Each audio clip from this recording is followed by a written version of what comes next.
Hello everyone. तो आज हम बात करने वाले हैं कहीं ना कहीं Hindu adoption and maintenance act के सेक्शन 21 और सेक्शन 22 के बारे में। कहीं ना कहीं अगर जो सेक्शन की बात करूँ तो इन सेक्शन को समझाना भाई बहुत कठिन है। मैंने खुद ये बहुत मुश्किल से समझे और मुझे पता नहीं है मैं आपको कैसे समझाऊंगा, पर भाई मैं समझाने की पूरी कोशिश करूँगा, क्योंकि इसमें जो 21 जो सेक्शन है उसमें कहीं ना कहीं जो डिपेंडेंट्स बताए गए हैं उनके बारे में समझाना थोड़ा कठिन होता है, क्योंकि हर व्यक्ति के माइंड में समझ में आते नहीं हैं, और जिसके आते हैं भाई उसको पता ही नहीं चलता कि कैसे डिपेंडेंस के बारे में क्या होता है, डिपेंडेंस कैसे होते हैं और डिपेंडेंस का आखिर होता क्या है। अगर जो आपको ये बात नहीं समझ में आ रही तो अब मैं जब आपको डिपेंडेंस समझाऊंगा तो आपको कहीं ना कहीं ये चीज़ें समझ में आएंगी। तो मैं अपने ईजी वे में समझाने की कोशिश करूँगा। अगर जो मैं बात करूँ डिपेंडेंस को समझाने की तो हर कोई आपको डिपेंडेंस समझा देगा, एक चार्ट में हर कोई अपने अपने बारे में बता देगा कि ये डिपेंडेंस होते हैं, पर डिपेंडेंट को भाई ऐसे समझाना मेरे हिसाब से तो मुश्किल है, क्योंकि मुझे तो समझ में आया, पर आपको समझ में आया तो आप उनकी वीडियो जाकर देख सकते हो, आप वहाँ से जाकर समझ सकते हो। पर मैं तो भाई सीधी बात करूँगा और सीधा मैं आपको बता दूँ, क्योंकि मुझे तो समझाने का तरीका भाई यही आवे और मुझे भी खुद यही समझ में आवे। तो मैं आपको डिपेंडेंस के बारे में बताता हूँ, डिपेंडेंट्स आखिर होते हैं। पहले हम इसकी परिभाषा देख लें कि किसी व्यक्ति पर कोई व्यक्ति निर्भर होता है। जैसे अगर जो मैं आपकी बात करूँ, आप डिपेंडेंट्स हो अपने पिता या माता पर। डिपेंडेंट क्या हो कि वो हर चीज़ जैसे रोटी, कपड़ा, मकान या कुछ भी स्टडी के लिए और भी चीज़ें होती हैं उनके लिए आप डिपेंडेंट किसको, अपने पिता पे हो या अपनी माता पर, वो आपको डिपेंड करते हैं और आपको कहीं ना कहीं हर चीज़ प्रोवाइड करते हैं, तो आप उन पर डिपेंडेंट हो। डिपेंडेंट का मतलब आप समझोगे, डिपेंडेंट वो होते हैं जो किसी दूसरे व्यक्ति पर निर्भर होते हैं। हिंदी शब्द है निर्भर और इंग्लिश शब्द है डिपेंडेंट। अब आओ इसके डिपेंडेंस के बारे में पता करते हैं, डिपेंडेंस आखिर होते क्या। मैं अगर जो आप परिभाषा देखोगे तो मैं आपको परिभाषा दिखा दूँ भाई, इसमें कम से कम 10 डिपेंडेंट्स बताए गए, तो मैं इसको ईजी वे में समझाने को भाई डायरेक्ट बता देता हूँ आपको इसमें डिपेंडेंट्स आखिर होते हैं। तो डिपेंडेंट्स को समझते हैं। जैसे डिपेंडेंट्स एक व्यक्ति यहाँ पर है, समझ लो सपोज किसी का पिता है, अगर इसकी मृत्यु हो जाती है तो इनके बच्चे का भरण पोषण कौन करेगा? इनके बच्चे का भरण पोषण वो करेगा। जैसे इसका अगर जो भाई होगा और इसकी प्रॉपर्टी इसके भाई पर चली जाए तो वो इनका डिपेंडेंट, इनका भरण पोषण कौन करेगा? इनका चाचा करेगा। अगर सपोज इस लड़के की मृत्यु हो जाए तो इसका जो लड़का हुआ है उसका भरण पोषण भी इसका चाचा करेगा, और सपोज उस लड़के की मृत्यु हो जाए और उसका एक और लड़का हो तो उसका भरण पोषण करेगा इसका चाचा ही इसका भरण पोषण करेगा। तो ये कौन होगा? ये होंगे डिपेंडेंट्स, और ये जिस पर डिपेंडेंस है वो होंगे ये। और अगर जो इस लड़के की कोई पत्नी होती है उसका डिपेंडेंस भी कहीं ना कहीं चाचा करना होगा, और इसकी कोई लड़की होती है तो उसका डिपेंडेंस भी कहीं ना कहीं इसके चाचा करना होगा। अब इन दोनों वाइफ में और इसकी जो लड़की है इसमें कंडीशन ये है, हर किसी में कंडीशन है कि जब तक इनका विवाह नहीं होता कहीं ना कहीं इसके चाचा को ही इसका डिपेंडेंस करना होगा।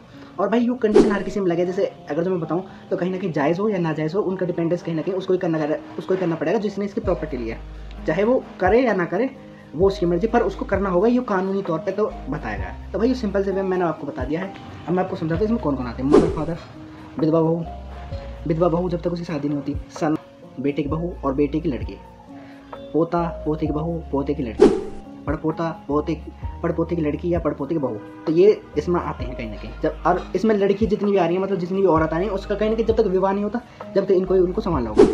अगर जो इनकी कोई और डॉटर भी होती, इनकी खुद की डॉटर होती, उसका भी कहीं ना कहीं इनको देना पड़ता है। ग्रेट ग्रैंड सन भी आ सकता है इसमें, अनमैरिड डॉटर भी आ सकती है, बेटी भी आ सकती है, और कोई भी विधवा बेटे या पोते की या पड़पोते की वो भी आ सकती है। माइनर सन यानी 18 से नीचे के जो भी होंगे वो सब भी इसमें आएंगे। जैसे इसमें अगर जो आपके पोता 18 से नीचे है तो उसका जो खर्चा देना होगा वो कहीं ना कहीं आपको देना होगा। इसमें जितने भी लड़के हैं उनका जो 18 से नीचे खर्चा वो कहीं ना कहीं उस डिपेंडेंस को ही देना होगा जब तक वो 18 साल का नहीं हो जाता।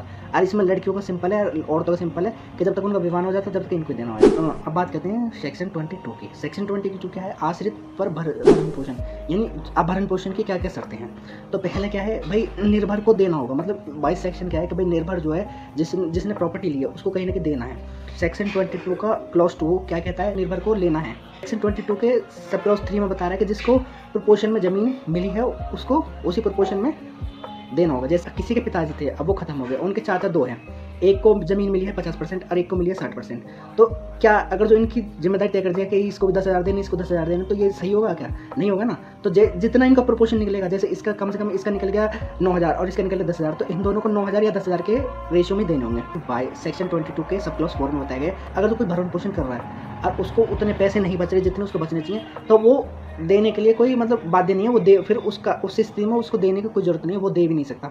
अब इसको मैं सिंपल वे में समझाता हूँ। आपके कोई दादा होंगे और उनको जो प्रॉपर्टी में से मिल रहा है वो 1,000 रुपये मिल रहा है और आपको वो कहीं ना कहीं 800 रुपये दे देते हैं, तो ये दादा के पास तो 200 बच रहे हैं और आपके पास 800 बच रहे हैं। तो आप कहीं ना कहीं जो आपके दादा हैं वो कहीं ना कहीं ये कह सकते हैं कि भाई मैं नहीं देना चाहता क्योंकि मुझे तो कुछ बच ही नहीं रहा, इसको सारा जो आधे ज़्यादा मैं अपने पोते ही दे रहा हूँ। क्वेश्चन में ये बताया गया अगर जो देने वाला है अगर जो आधे से ज़्यादा देना पड़ रहा है तो भाई वो देने से मना भी कर सकता है। तो यूँ तो भाई हमारा सेक्शन 21 और 22, अगर जो आपको समझ में ना आया भाई तो एक बार वीडियो रिपीट करके देख लो।